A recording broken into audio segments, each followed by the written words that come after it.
Have you ever smiled in public while crying inside? Have you ever laughed with friends but felt completely alone? Some battles are loud, others are silent, and the hardest ones? They happen in the mind when no one else sees the war you're fighting. This is the story of a young man named Eli. To the world, he looked fine, but inside, he was breaking. His thoughts were heavy, his heart anxious, and each day, he wrestled with fears he couldn't explain. But what happens when you feel like your own mind is against you? When the loudest voice of doubt is your own? Stay with me, because Eli's journey isn't just his. It might just be yours too. Let's begin. Eli was 24. He had a good job, a loving family, and friends who checked in from time to time. On the outside, everything looked okay. He smiled when people talked to him. He said, "I'm fine," when they asked how he was. But the truth? Eli was tired, emotionally, mentally, spiritually.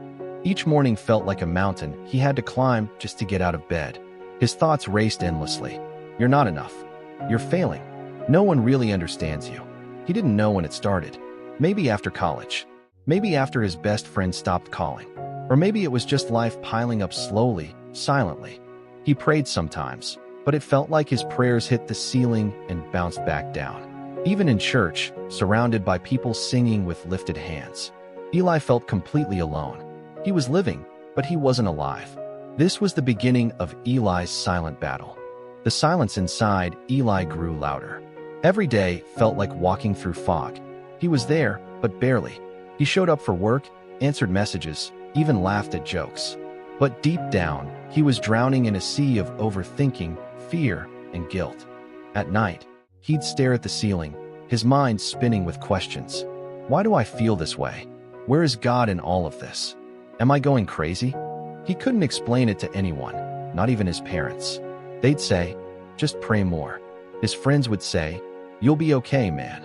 But none of it touched the ache in his chest or the anxiety that followed him like a shadow. He felt ashamed. After all, Christians were supposed to be strong, right? Full of faith, peace, and joy. But Eli wasn't any of those things. He just felt broken. He began pulling away, skipping church, ignoring texts, smiling less, crying more, and quietly, he began to believe the lie that maybe this was how life would always be. One night, Eli broke. He knelt on his bedroom floor, not with fancy words, just tears. "God, I don't know how to fix this, but I need you. Please don't leave me like this." That was the first honest prayer Eli had said in weeks.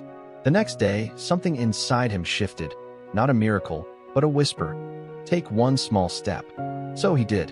He opened his Bible, even though the words felt heavy. He messaged his old youth leader, who always listened without judgment. He made a counseling appointment, swallowing his pride to admit he needed help. Then he did the hardest thing. He told his best friend the truth. "I'm not okay," he said, voice shaking. "I've been fighting this alone for too long." And his friend didn't run. He stayed, listened, prayed. Eli didn't get instant healing, but each day he chose honesty. Each day he took one step, praying, talking, showing up. And slowly, the silence began to lift. Weeks turned into months, and Eli began to feel something he hadn't in a long time. Light. Not just the sun outside, but lightness in his chest, clarity in his mind. The thoughts still came sometimes, but now he knew how to face them. He was no longer walking alone. Through prayer, therapy, and honest friendship, Eli learned to recognize the lies in his head and speak truth over them.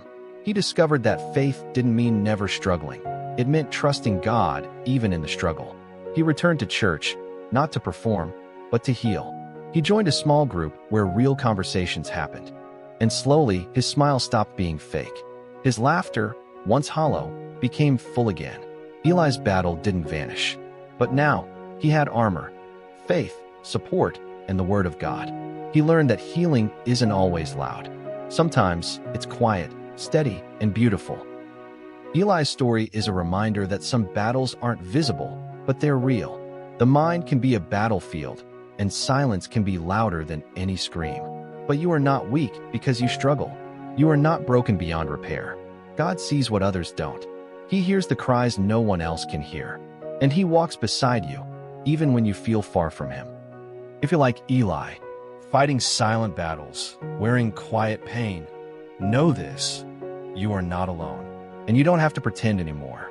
Healing begins the moment we speak the truth and let God into the places we've hidden. The Lord is close to the brokenhearted and saves those who are crushed in spirit. Psalm 34, verse 18. If Eli's story touched something in you, don't scroll just yet. Drop a heart in the comments if you've ever fought a silent battle. Share, "That's me," if this story felt personal. Tag someone who might need to hear this today. And if you believe God can heal even the deepest wounds, like, comment, and subscribe. We're in this together.